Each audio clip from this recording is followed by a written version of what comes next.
My capstone was inspired by a personal experience, as most capstones are. Shortly after my son was born 15 years ago, his father and I divorced.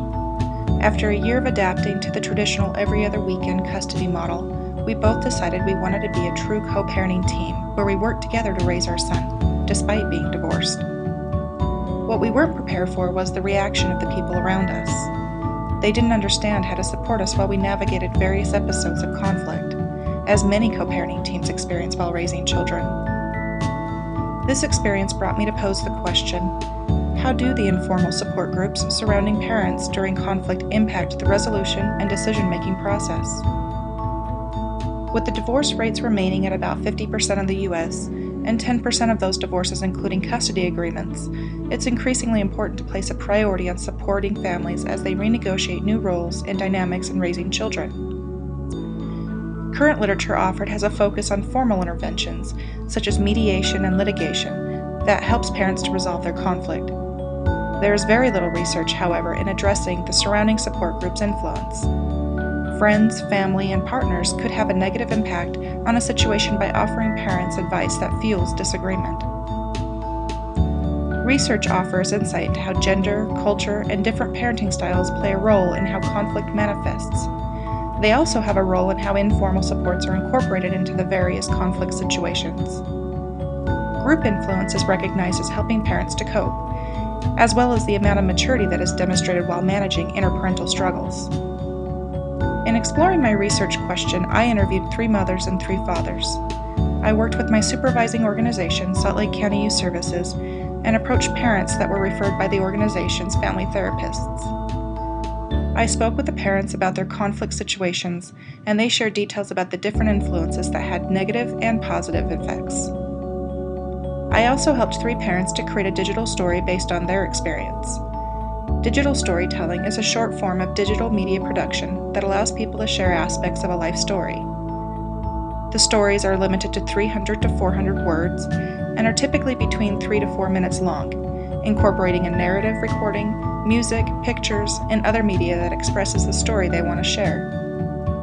I attended a 3-day workshop in Berkeley, California, hosted by the Center for Digital Storytelling to learn the technique as well as to create my own digital story that I could use as an example for parents. The 3 digital stories that were created, as well as my own, will be used in parenting classes at youth services and in staff trainings. I am now going to share with you Alonzo's digital story that he created.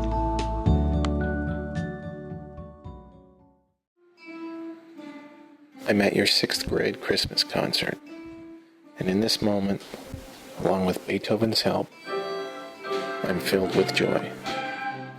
Sitting there watching you, by myself, I realize this is the only place I want to be. You asked me once if I ever cried, and you know, Daddy cries. I cried the day you were born. I cry when I have my doubts about being a good father. And I cry because I know my little girl is growing up. You don't see it because I'm supposed to be strong. I'm supposed to protect you.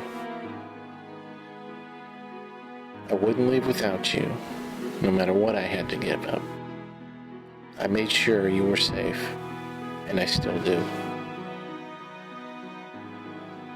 Some people told me I shouldn't take you. They said I couldn't raise you myself. They said that being with your mom is where you should be, no matter how unstable it may be there.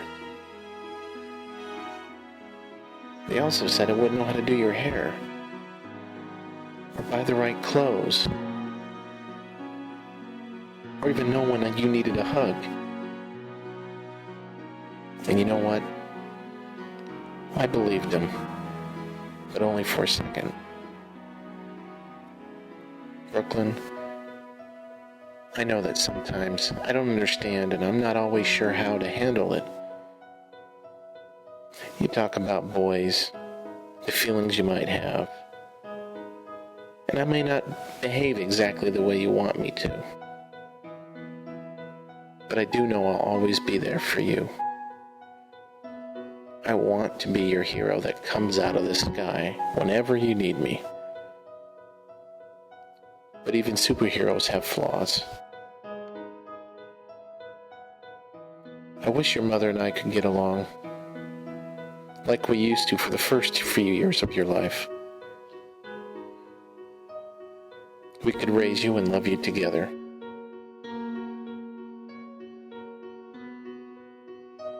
Now, your mom and I may not get along the way we should.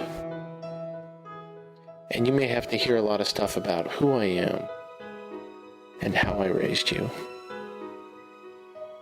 But you and I both know I will always be here for you. I won't forget you at school. And when you need me, I won't leave you to go hang out with my friends. And I won't ever forget an important day in your life. It's you and me, side by side. Anytime you need my help or my love, I hope you know I'll fly in and be there for you.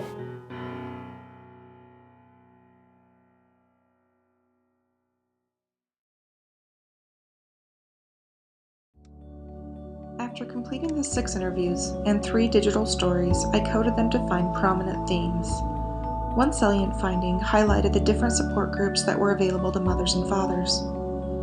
Mothers generally have a higher value placed on support they receive, and all 3 mothers were able to identify several support figures that were accessible to them. In contrast, fathers had very few supports available to them, with one father describing how he lost a lot of friends who didn't want to deal with him and his, quote, baby mama drama. This was consistent with research associating masculine identities as being disinclined to seek out support because this behavior is related to being feminine. Masculine characters resist bringing attention to failure, and conflict could be regarded as failure. Furthermore, some men that adopt masculine attributes may not place significant value in reaching out to those around them for support. As a result, these men lack a fully developed support system.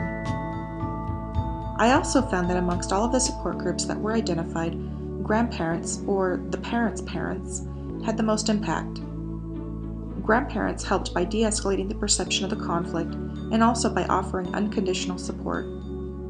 In some situations, however, the grandparents were just as emotionally involved as the parents were in the conflict, and when that occurred, the parents described how they now had to manage the feelings of the grandparents and cope with their own feelings. Another significant source of support was that of a partner or spouse. Some partners had a negative influence on the conflict by encouraging behavior and decisions that instigated further disagreements. Others had a positive influence by offering a nurturing forum where the partner is able to simply vent as they worked through their feelings. Through all of my research, I also found a theme in the characteristics of an ideal support. All 6 parents reached out to the support that was the least reactive and offered a sense of calm and peace. The participants described how they sought after those that used humor to bring them back into reality and offered an unconditional platform where they can talk about their feelings without dealing with the reaction that intensified the perception of conflict. This was a significant finding for me because I had initially had an assumption that parents were looking for someone to join their army, but what they really want is for someone to bring them down from their own amplified emotions. The findings within my capstone are important as complicated family dynamics continue to trend, and the every other weekend model is being modified to fit the needs of modern families. 50% of the children in the U.S. will experience a separation of their natural parents, and 25% of all the nation's children will experience subsequent divorces as parents marry and remarry, further complicating the traditional family structure. By exploring how friends, family, co-workers, and religion influence interparental conflict, we could effectively support our parenting teams through cycles of conflict. When parenting teams are modeling ideal behavior while working through disagreements, they are not only protecting their children from the harm associated with family disrupt, but also teaching them to develop healthy conflict behavior themselves as they enter into adulthood.